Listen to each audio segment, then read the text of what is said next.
ngayon, mga kababayan, meron lang akong ipaparinig sa inyo. Yung panawagan natin ng mga kasama natin, kasama ko, nung panahon na nanawagan tayo ng ano, Boss Mike? Oo, Inday Sara resign. Pasok! Resign na! Nayak na! Ito na! Inday Sara resign na!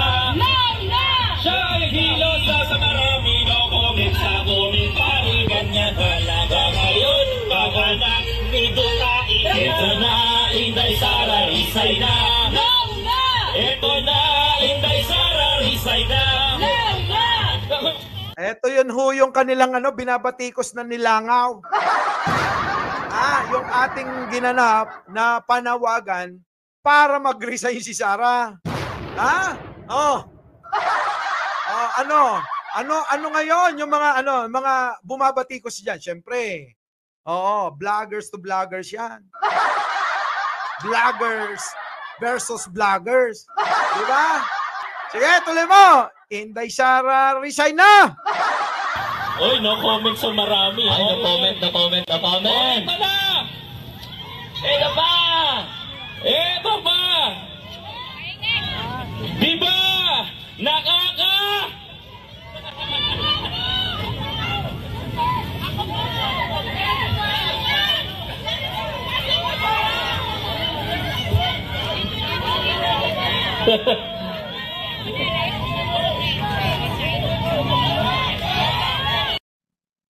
So, yan po isa pa may papakita pa ako sa inyo. Para lang balikan natin yung mga nagdaan Okay, pasok! Ito na Siyempre tayo, pagka nasa entablado, ganyan talaga, no? Kaya unawain nyo na lang yung mga kasama natin.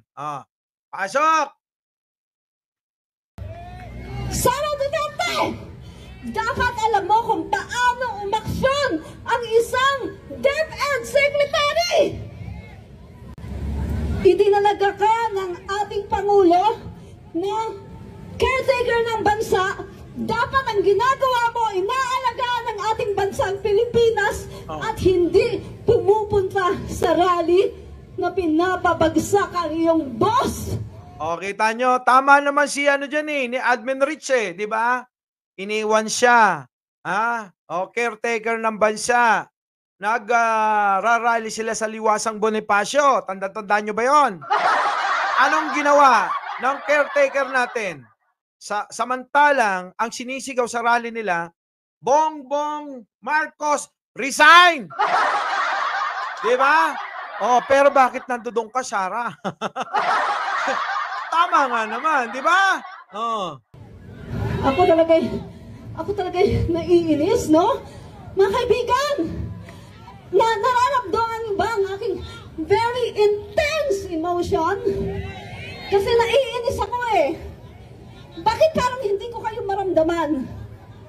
Ha? Okay, sige.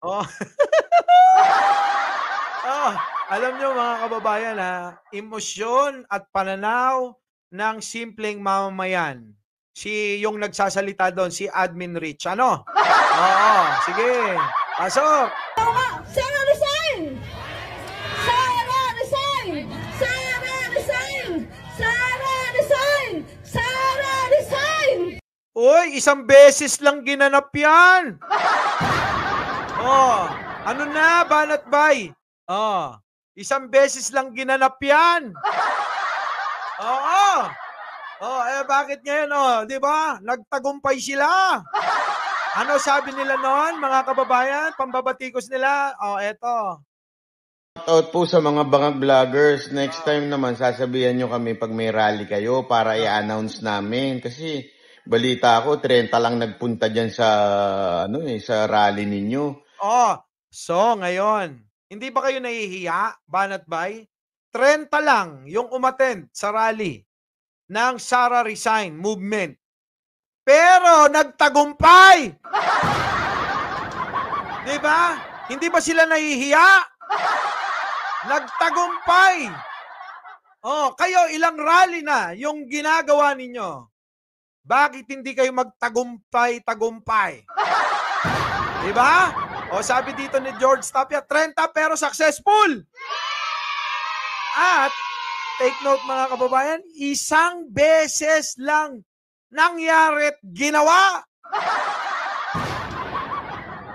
Oh. O paano? Sila, ano? Katatapos lang. Saan? Doon! Sa Pampanga. Katatapos lang. Sa Bisaya. Katatapos lang. Saan? Sa Davao. Sa Cebu. Sa Liwasang Bonifacio. Ang dami na nilang rally. Meron na bang nangyari? Di ba? Walang nangyari. Ngayon, thank you naman kay Maring Beverly. Ngayon, mga kababayan, ang tanong, bakit sa inyo walang nagiging magandang resulta? Ha? Umabot na nang hindi na makalakad si Duterteng matanda? Hindi pa rin sila nagtatagumpay. Oh, 'di ba? Wala. Yan ang sinasabi ko. Isa pa yung mga yung mga didishit na mga eengot-engot, oh. Boss, anong masasabi mo tungkol sa panawagan ng mga babatas na mag-resign si VP Sara sa DepEd? Anong masasabi ko tungkol sa panawagan ng iilang mambabatas? Iilang mambabatas, halos lahat na. Oh, ito yung mga bobong mga naniniwala pa rin kay Duterte. Oo, pasok.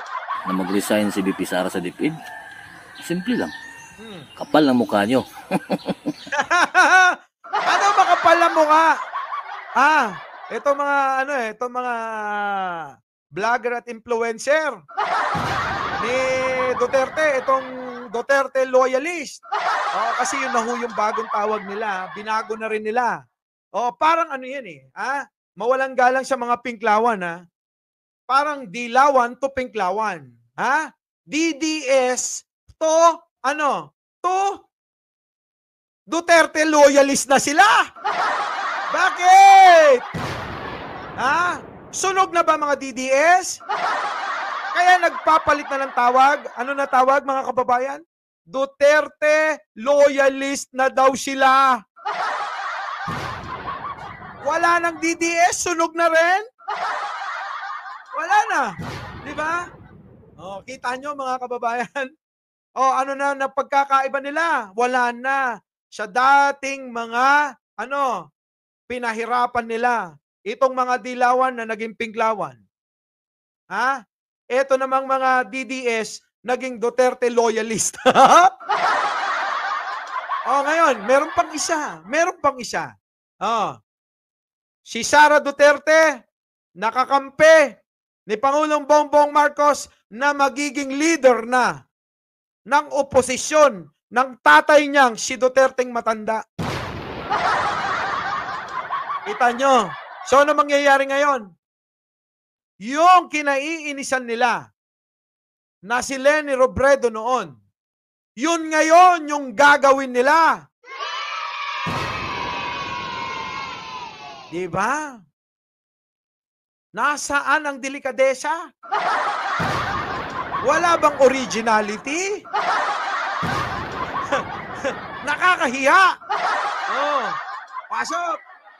Ba't naman kayo nananawagan na magre-resign ang ating Vice Presidente? Inakikita naman ng taong bayan ng ating mahal na Vice Presidente at kasalukuyan nating DepEd Secretary ay nagtatrabaho. Nagtatrabaho daw o nagnanakaw? Marami ho yan mga kababayan. Ito pa. Sigurado maiinis kayo rito.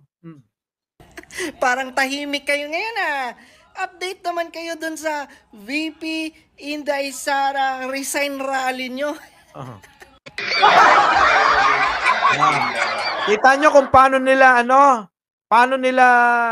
asarin yung ginawa nating rally dyan sa Liwasang Bonifacio. Di ba? Ganyan nila asarin yan noon. Ano na ngayon?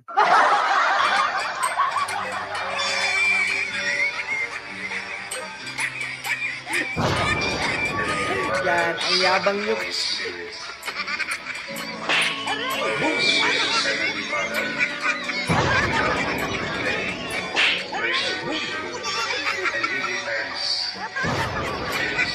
So yan, ganyan.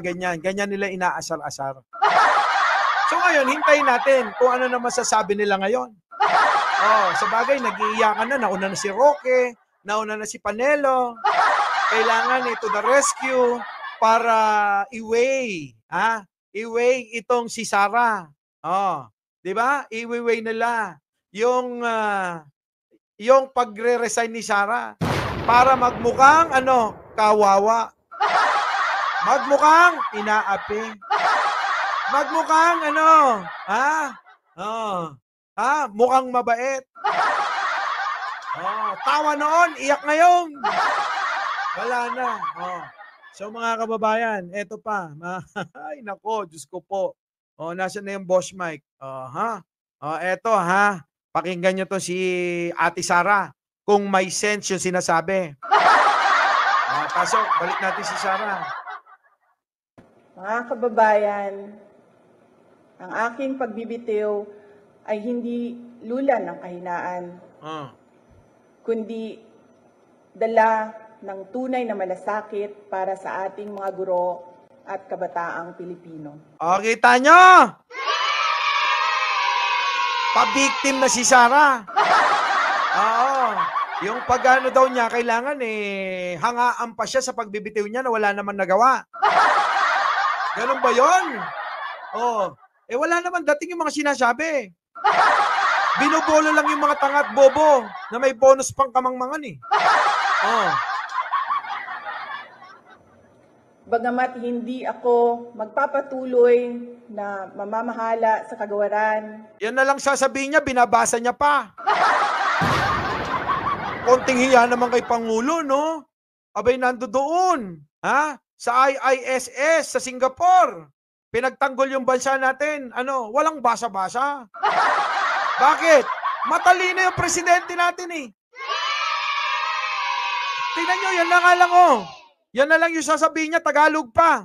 Abay, meron pang binabasa. Patuloy pa rin nating itataguyod. Di ba? Wala, mga boss, mahina. Sige, tuloy. Kalidad ng edukasyon na nararapat para sa Pilipino. Hindi man ako ang tumatayong kalihim ng edukasyon, mananatili akong isang ina na nagmamatyag. So ano na ngayon? Kung dati, meron tayong Mama Lenny. Ngayon, meron na tayong Mama Sara! Naloko na. Si Mama Sara. Meron na tayong Mama Sara! Naloko na.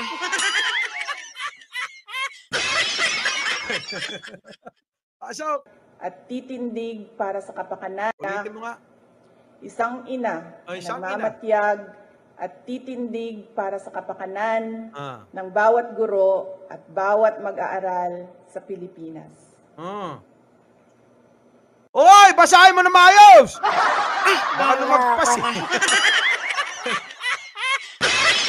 diba? Sige, pasok. Sara naman Mama Sara. Sige, tirahin mo, Mama Sara. Para sa isang matatag na Pilipinas. Mga kababayan, lahat ng ating ginagawa ay para sa Diyos, sa bayan, at bawat pamilyang Pilipino. Next! Naloko na. Para daw sa Diyos. Unang-una para sa Diyos. Minumura ng tatay mo ang Diyos. Para sa bayan. Ninanakawan nyo bayan. Para sa pamilyang Pilipino. Naging maganda bang halimbawa ang pamilya nyo? Para sa pamilyang Pilipino. Mga boss, kayo na humusga. Diba? Para daw sa Diyos. Pero, yung tatay niya, minumura ang Diyos. Para daw sa bayan. Pero, ninanakawan nila ang bayan. Para sa pamilyang Pilipino. Bakit maganda bang imahe ang pamilya nyo?